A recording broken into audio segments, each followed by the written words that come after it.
This guy's fired. That's what's going on right now. Is that I was like, jokingly, should I grab my coat? And he's like, nah, it's good. He knew we were going in a cave. I didn't know.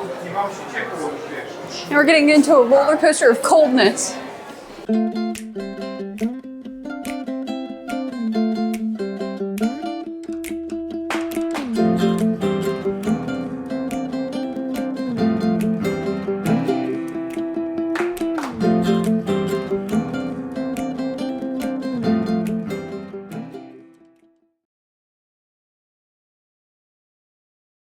Hello everyone, welcome back to the channel. We are already in our hotel room in country number 25, Croatia. And if you have ever been a part of the Tribase community or ever will be, you'll hear a lot about Croatia. So this has been a top destination for us for a long time. Primarily people talk about it for the beautiful beaches and the wonderful weather. However, I don't think that's what our experience is going to be because based on the forecast, it looks like it's going to rain pretty much the whole time we are here. But before we get too far into it, my name is Ladra Beck. I'm back there doing a little bit of research as my husband, Jordan Beck. And together we are around the world and back. We post new videos every week. Sometimes it is amazing travel vlogs and sometimes it's a little bit of what it's like to be Americans living in England. So if you like that kind of content, hit the subscribe button down below. But for this video, what it's going to look like is pretty much up in the air right now. We found out about 2 days ago, is that right, Jay? Yeah, it's about 2 days ago. Yeah, that we are going to be coming here, and so we have nothing planned. Jordan's actually currently looking for a food tour that we can do, maybe at some point during our time. You know, I actually just found one. Really? Yeah, and it starts in about 45 minutes, so... Oh my gosh. Okay, so looks like we are diving right into it. Day 1, Croatia, country number 25.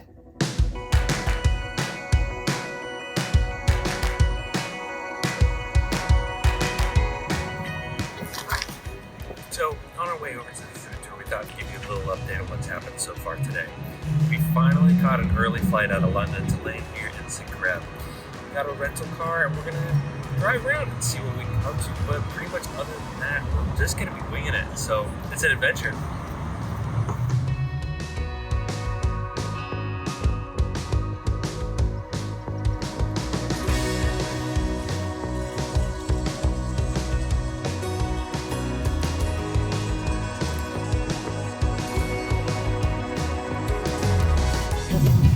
Hi. So for the food tour? Yes. Luca, nice to meet you. Hi, nice to meet you. Ali. Luca. Okay, guys, I hope this was not too long. Now we can hit the road. We're going to the first restaurant. We have 3 restaurants today. Croatian cuisine, it's really diverse. So food you find here, it's not going to be down south where you're heading. Down south, they're under Venice. So it's a lot of Italian, a lot of seafood, a lot of Mediterranean. And eastern part of Croatia was under Hungarians and Ottomans. It's a lot of Turkish and Hungarian foods. So we're going to try food for 3 different regions. Nobody eats that in one meal, you know, one dish, like one dinner. Nobody does that, but we're gonna do it. It's experience, okay? And in every restaurant, each one, you have a glass of wine, beer, whatever you like, soda. Yeah.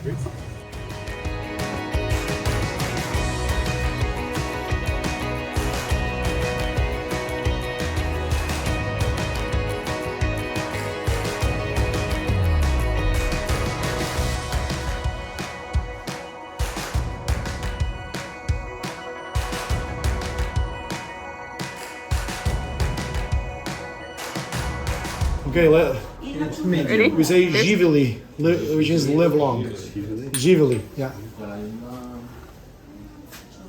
You like That was actually really good. Oh yeah, that'd be a good combination, yeah. Živjeli. How we say good beer? Good beer. Živjeli. To je whenever they felt bad, they took a sip. They never got COVID. We all got COVID and we all got a vaccine. So go to your doctor. This I got garlic and homemade ham. Yours, everything. Okay, it looked like a lot more alcohol than it actually was. Those drinks are about the size of a thimbleful, But we had shot after shot of them. And then we got to try a little bit of truffles, both white and dark, which was really nice. I don't think I've ever had a truffle just straight before. I've had it mixed in stuff though. The shot keep was really nice, and then it was time to go on to a little shortcut. Our tour guide took us to these underground tunnel kind of things. It was a nice temperature in there, and he says that it's always a nice temperature. When it's hot outside, it's nice and cool in there. When it's cold, it's nice and warm. While it was originally built as an underground bunker, nowadays they have concerts and Christmas markets and all kinds of things that go through there, and he showed us some pictures. It was really cool. And then it was off to stop number 2. So stop number 2 included a goulash. It was beef with little like pasta bits in it almost. Super good. I ended up grabbing some of the bread and like soaking it in and eating that. There was also some stuffed peppers for Alecha, who does not eat beef. But now we're headed off to the next spot here shortly.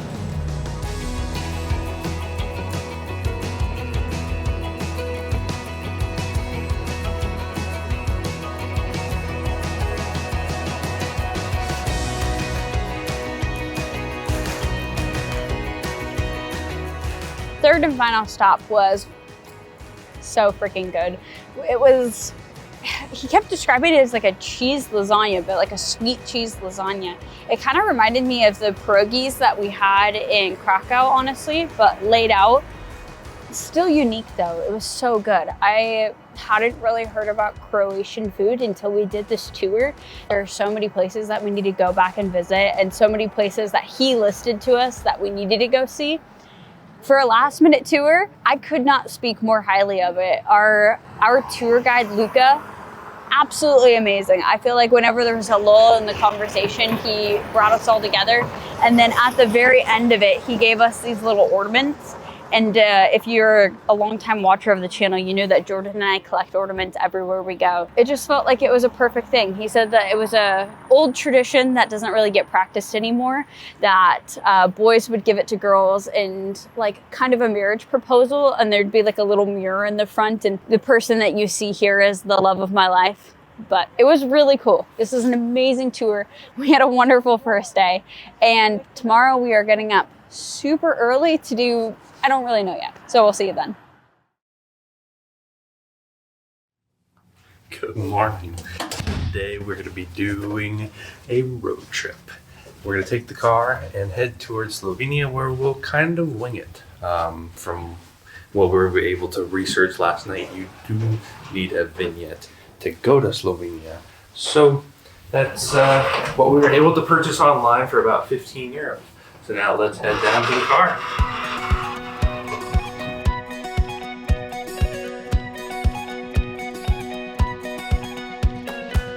So my very limited research that I did before traveling here, I looked up the border crossings because Croatia is not part of the free travel zone within the EU. So there's a hard border there and you have to get your passport checked. But the route we took originally is apparently for locals. And I guess with our passports being American, you have to go to a much bigger border. It's quite the traffic delay. Behind us, you have to pay to enter. It's about €2, so it's nothing too bad. This is gonna take a while. It's just like a mad dash and lane changing just to get into the car section of the passport check.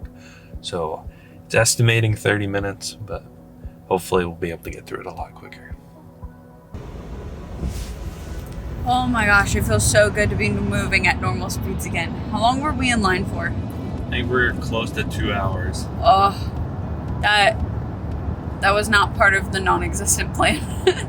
But we are moving at normal driving speeds again. There's a beautiful open road in front of us, which feels amazing. And yeah, Jordan booked tickets to a castle, which we're gonna see if they will let us come a little bit later. See if we can rearrange it while we're driving on the road.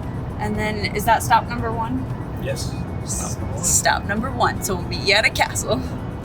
We have finally made it. It feels so good to be out of the car. There are tons of things that you can do here. Jordan bought tickets for the cave, moved them, and then, yeah, that was 43 minutes ago now, so we have no idea if they're gonna let us in or not let us in, but otherwise they've got a castle and lots of beautiful things, so I'm just excited to be out of the car and moving around.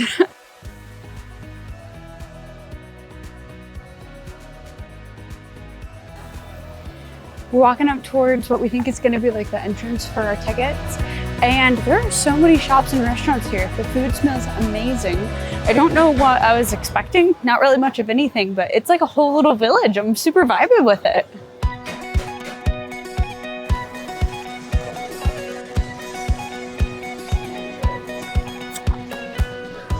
Yay, we did it. So we had to stand in 2 different lines and she let us know, do not be late. But they were really understanding of the fact that we got stuck at the border. She says it happens all the time. So we have 45 minutes, maybe we'll grab something to eat, or maybe we'll find our souvenir for Slovenia, country number 26. Well, we were gonna sit down to lunch. However, we're not trying to be late again. And it was, I mean, we probably sat there for 15 minutes and nobody even came over. So we're gonna do gelato instead. Oh well, gotta make sacrifices.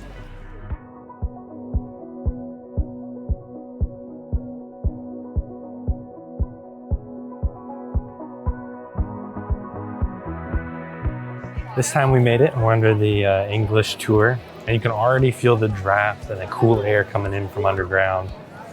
I'm looking forward to it, sitting out here in the sun at about 77 degrees right now. So getting underground, getting into the shade, getting that cool air will be nice. I guess they're pretty adamant on getting here on time because I guess they take a large group of people to the underground via train. So it might be our first time with an underground train. It's never a good sign for me. They're selling blankets, socks, and robes right before we go in. So I have a feeling it's gonna be a bit uncomfortably cold. This guy's fired. That's what's going on right now. Is that I was like, should I jokingly, should I grab my coat? And he's like, nah, it's good. He knew we were going in a cave. I didn't know. And we're getting into a roller coaster of coldness.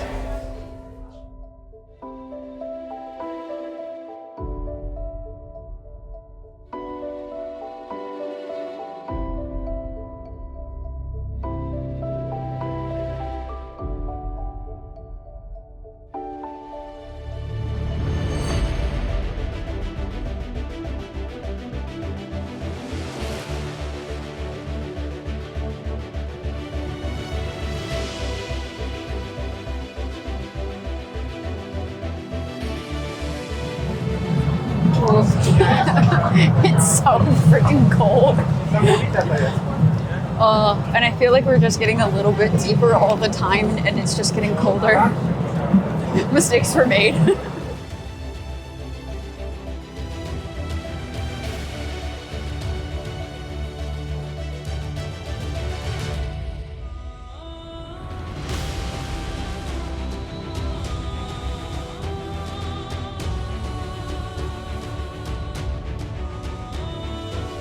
So the Postojna cave system is 24 kilometers long, or 15 miles, and is around 2 million years old. The whole cave was carved by the river Plitvice that you can see outside from the parking lot. So basically, the river was outside of the surface, then it found cracks in the soil, so it started moving from the surface down to this level in which we are now. Here, from this tiny little opening at the beginning, gradually became this huge tunnel, but then the river found new cracks below, so it started moving downwards again. So this means that the river is still flowing below us. Then when all of this became dry, this was around 500,000 years ago, the dripstones actually started to form. So all dripstones take a very long time to form, but usually for about 1 centimeter, that would be a third of an inch, give or take, they need 100 years. So this means that when you'll see a dripstone that is around 10 centimeters or 4 inches tall, it is around 1,000 years old. Okay, so you can do your own math. So that was the highest point of the cave. Now we're going to the lowest point of the cave where there's a bridge. I guess there's even still running water underneath. It started from the top and made its way down. So these are called the cave curtains, and these only form on ceilings that are under an angle. So this means that the water drop doesn't fall down here, but it slides on the ceiling, and this creates a trail of limestone behind.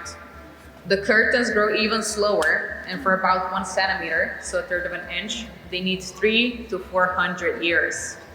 Because they grow so slowly, we can actually see the different layers of color in them. For example, orange, white, orange, white. So some of the curtains can look like bacon.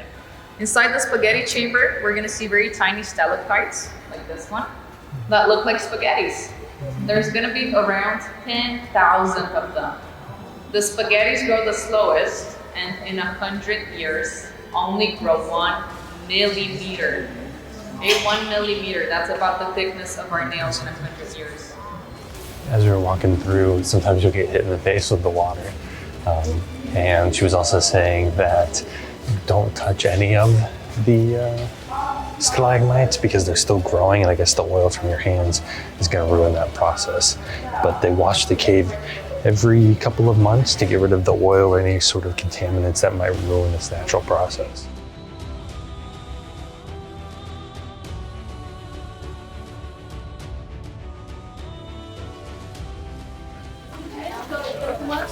It's so low. Disadvantages of being tall strike again. All right, we've been walking around for about 40-ish minutes, going through lots of different caves, tunnels just like this one. She said that all the tunnels are dug out by hand, and that a lot of the times the miners would be on either side digging towards each other, and sometimes they missed. So that'd be a big pain in the booty. But it is really cool, literally speaking. In case anybody was wondering, it has not gotten any warmer down here.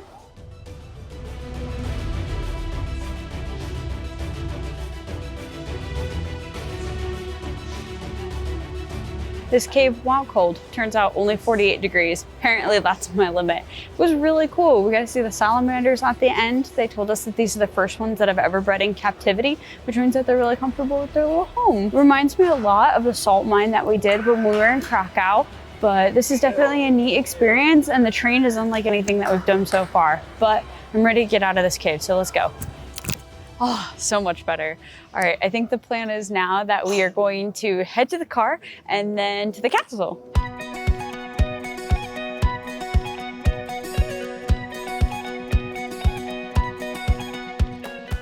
Well, we're gonna head over to the castle, which is about 4 miles that way. We picked up some sandwiches for the road.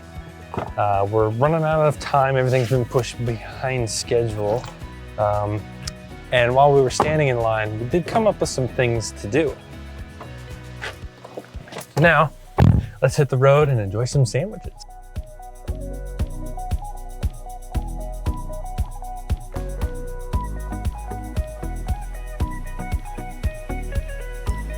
After a short drive and figuring out the parking fiasco, they only accept cash.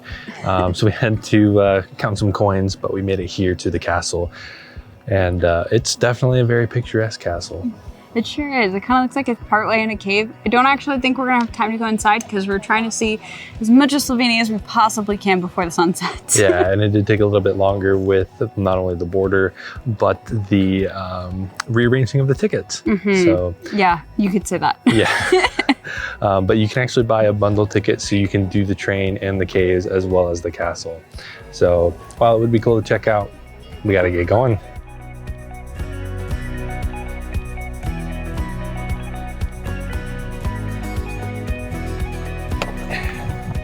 Well, about an hour, 15-minute drive later, we've arrived in Bled?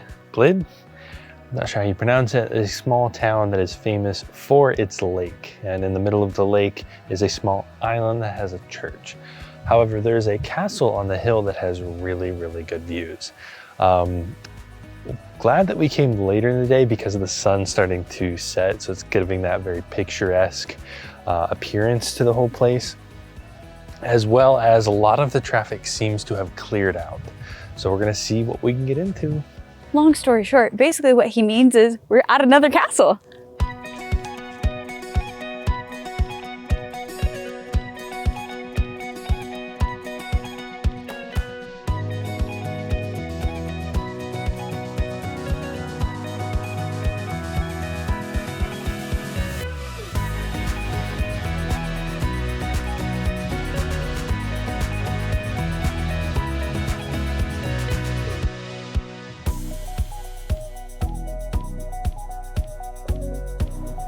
The view from the top of that castle was so freaking beautiful that we decided that we absolutely have to go chasing after it. So Jordan found a place to park. It looks like it's a bit of a drive away, about 10 minutes, and then about a mile or so hike unless we find a better route. And yeah, we're hoping that we get up and close with there and maybe get to break out some cool equipment, get some amazing shots. We are all about that castle. I just want to sit in front of it for hours. I think the thing that I am discovering thus far about Slovenia is that it is so beautiful. I don't know, I guess it's a super underrated place. I'd never really thought much about visiting, but man, I cannot recommend it enough. It is like Germany or Switzerland beautiful. It is so, yeah, here for it. So let's see if we could get a little bit more in before the sun sets. Leaving the road behind, making our way towards a path that looks like a path. Yeah, look at that. Regular path, there's actually people out here enjoying it, not just cars. It's a good sign. And I think I see water.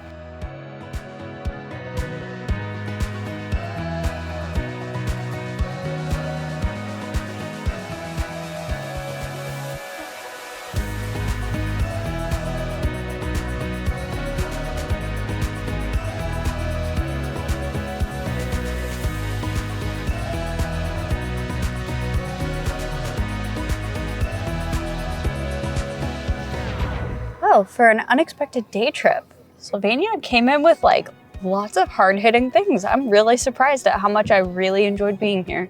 Yeah, I definitely think it's worth planning a couple of days around this country, and you know, even getting like a hotel here at this lake. Oh, there my were gosh. people canoeing and swimming in the lake, and it's so clear and so beautiful that every part of me wants to jump into the lake, but I also don't want to drive home wet. So super fair. And that is pretty much going to wrap it up for today. We are just going to take the very long drive back to Zagreb and crash, and then I have absolutely no idea what we're going to do tomorrow. just gonna be playing it by ear. I do know we're gonna wake up and get some breakfast, and we're gonna see what use we can get out of the rental car. Oh boy.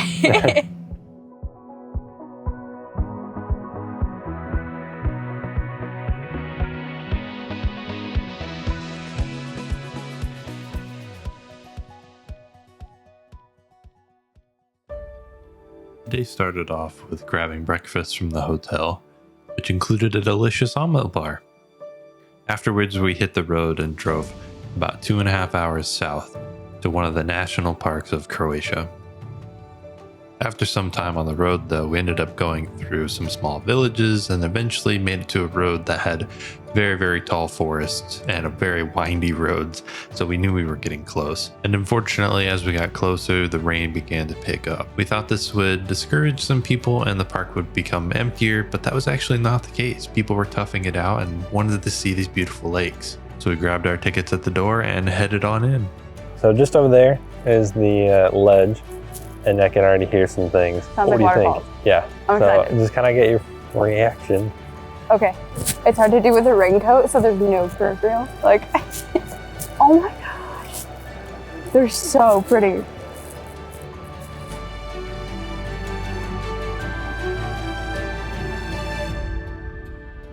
Wow, personally, the 2-hour drive has been worth it already because that is a gorgeous view. It's giving me Iceland vibes already. But we are right here. And then the Jordan said about the whole thing is roughly 9-ish kilometers. And then if you want to go way up to that bridge out there, you go 4 kilometers up. I don't think we're up to that today, especially in the rain. However, there is a small little bridge over there where people are gathering. And I'm all about trying to figure out a way down there if I can talk Jordan into it. So we are going that way.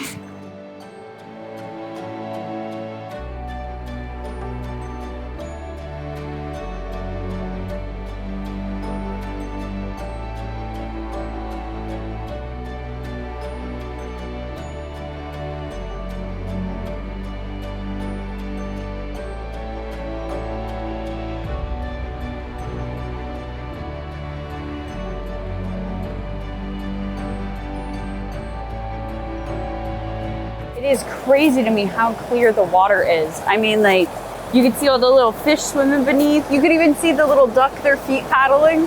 It is beautiful. There's so many different waterfalls, and we haven't even gotten to the biggest one yet. It's so loud too.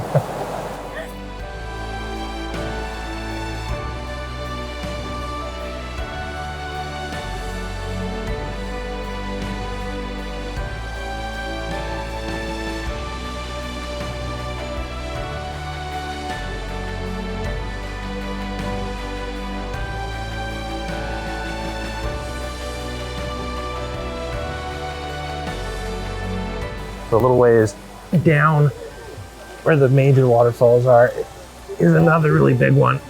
And to get an opportune photo with all the people, sometimes you have to take risks and climb to get the optimal view. So you gotta be like a goat and climb to reach the top like we have now. Whoa.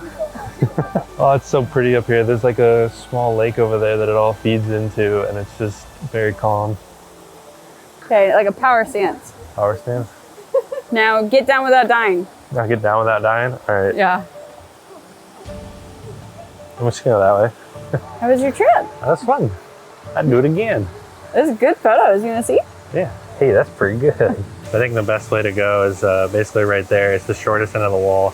Like this? Or even on the left-hand side, you can take a little step stool and then just hoist your leg.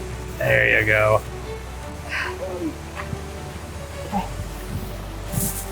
That's pretty good.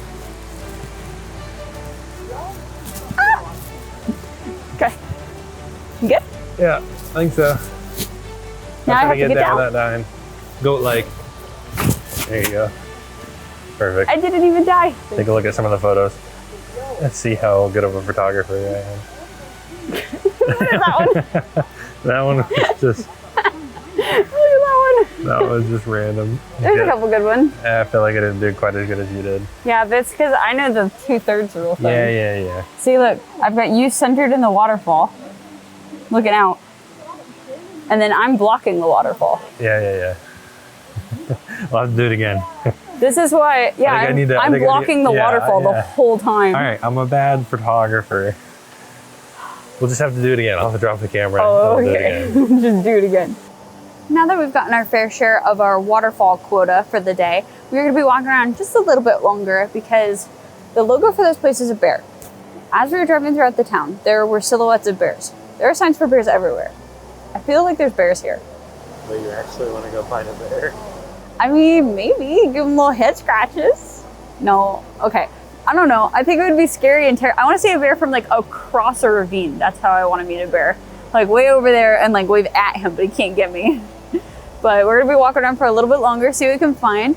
It looks like there's caves down this way, which maybe means bears. Apparently caves means bats, not bears. I'm not as excited about that.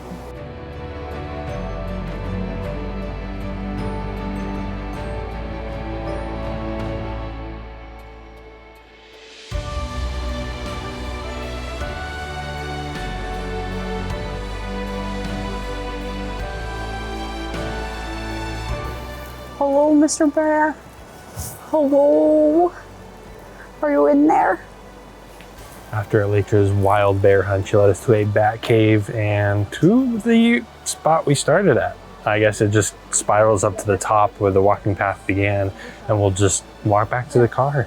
Right now we're planning on getting in the car, taking a 2-hour drive back to Zagreb. We'll go back to the hotel, freshen up, change clothes, definitely change our socks, and we'll eventually turn in for our really early flight. And that pretty much wrapped it up for our little Croatia and Slovenia adventure. All we did was go back to the hotel and then on a 4 a.m. drive to the airport. But thank you guys so much for watching. We really appreciate it. And if you're here, hit that subscribe button down below. Leave us a like. Let us know what you want to see in the comment section. We'll see you next time. Bye.